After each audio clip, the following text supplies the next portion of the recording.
Every year in the Swiss Alps, more than 500 reporters congregate in Davos to cover an exclusive invitation-only meeting of the global elite, the World Economic Forum.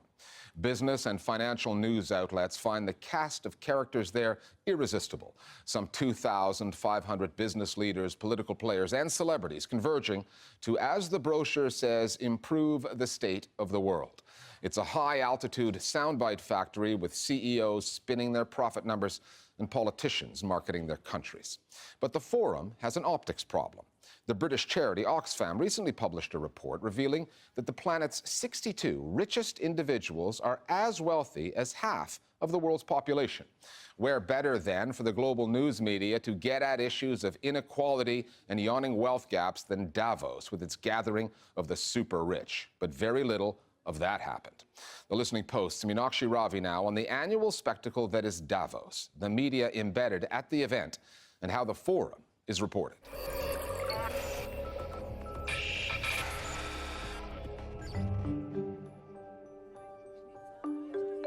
Davos, population 11,000, except when the World Economic Forum comes to town. Then the number swells to about 30,000. A significant number of them are members of the global media, not just TV anchors, newspaper reporters and columnists and radio hosts, but producers, camera crews, video editors, photographers, technicians, all there to report on this annual alpine mega meeting. You have all these people from different fields, and what unites them is they are super rich and very powerful, exchanging information and harmonizing their ideas, to the exclusion, of course, of everyone else.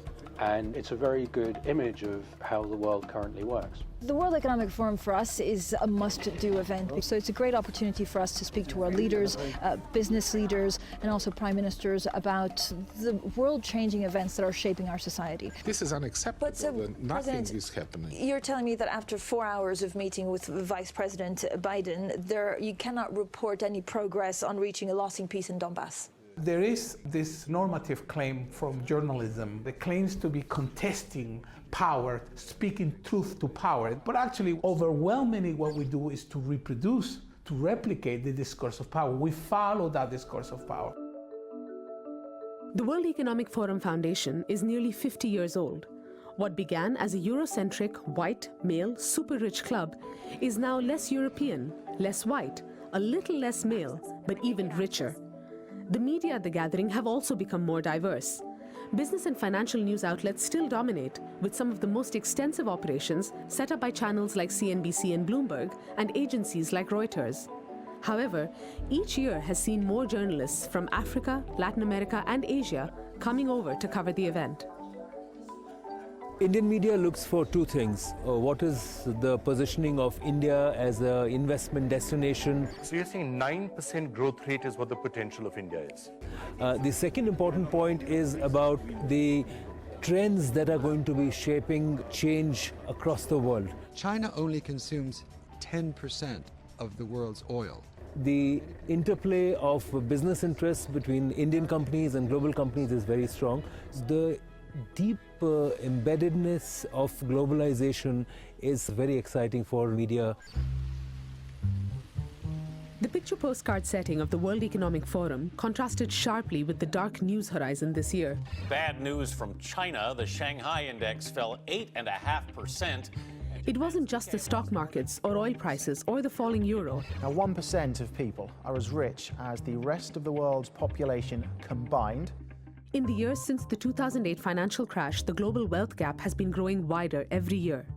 The annual billionaires list published by the Forbes business magazine has shown a steady growth from 1,062 billionaires in 2008 to 1,826 billionaires in 2015, with a net worth of $7.05 trillion.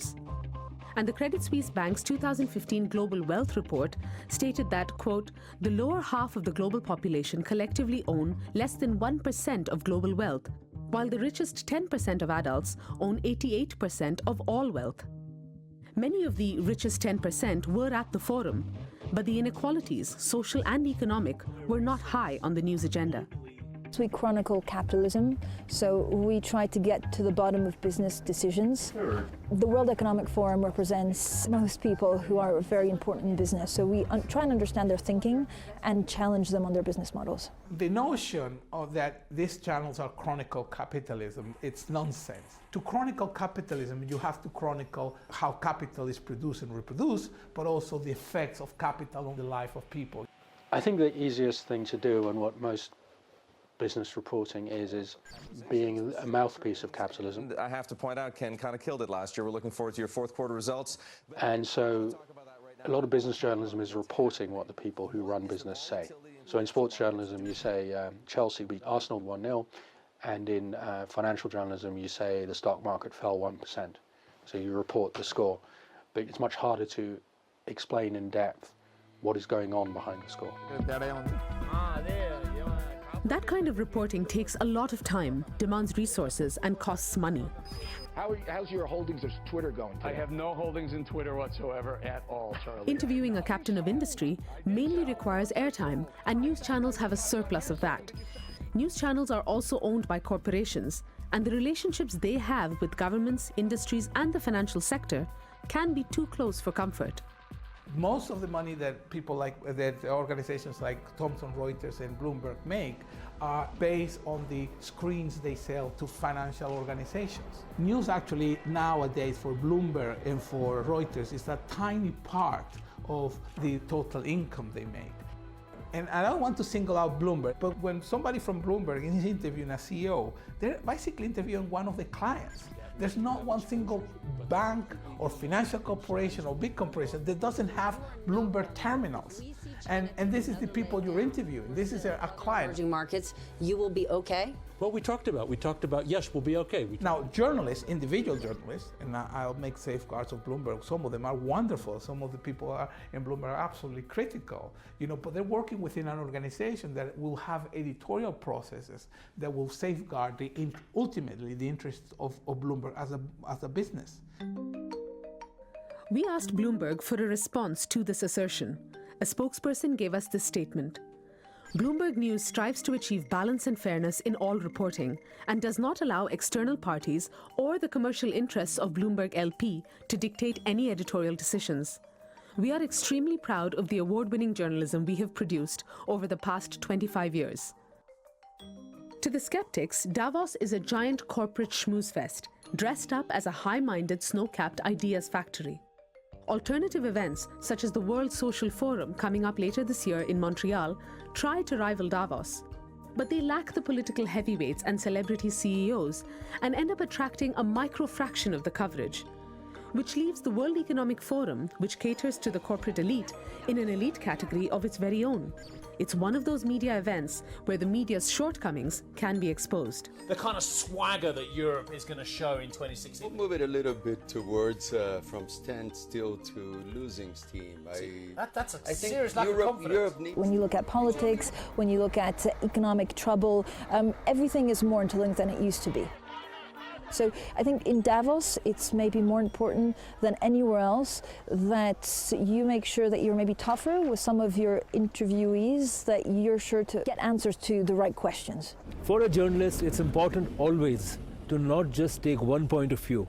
When you're covering a big event like this, you also have to go to the street and see what the reality is and match it to the discussions and the decision making at a global gathering like this. What we see here is really a collection of thoughts and views of leaders in their own countries, in their own companies. By bringing everybody together, I think there is a scope for making sure that we have a far more fair world than we have seen. The world is a big place. There's lots of stories happening, and a lot of them deserve far more attention than Davos. Davos is a group of CEOs and bankers and high and aspiring politicians, and those people are the sources telling us how the world really works. Davos is a spectacle where the elite parades itself as concerned citizens while also networking with each other. It's a kind of ritual that helps us understand the world a bit better just by seeing it. You can watch it with the sound off, but just the spectacle is informative.